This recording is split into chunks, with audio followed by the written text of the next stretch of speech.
ডায়লগটা শোনার জন্য ওয়েট করছি। একটা খালি ডায়লগ বলবো, আর সেটাই আমি। আমার নাম মিঠুন চক্রবর্তী। আমি যা বলি তা করে দেখাই। আমি জল ঢোড়াও নই, বেলে বড়াও নই, আমি চাঁদ গোখরো, এক ছবলে ছবি।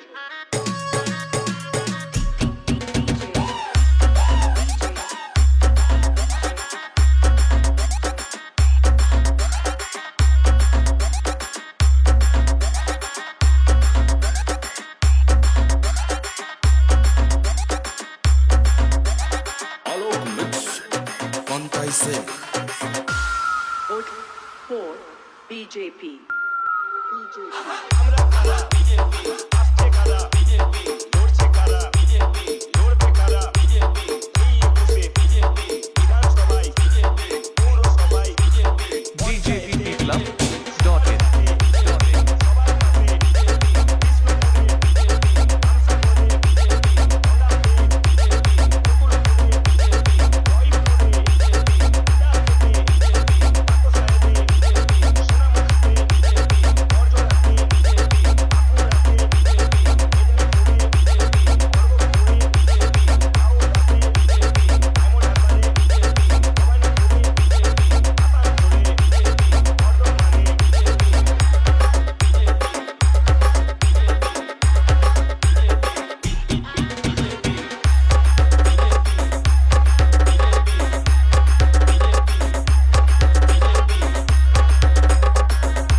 বাকি ছবিটা বসে বসে দেখো, সালা মারবো এখানে।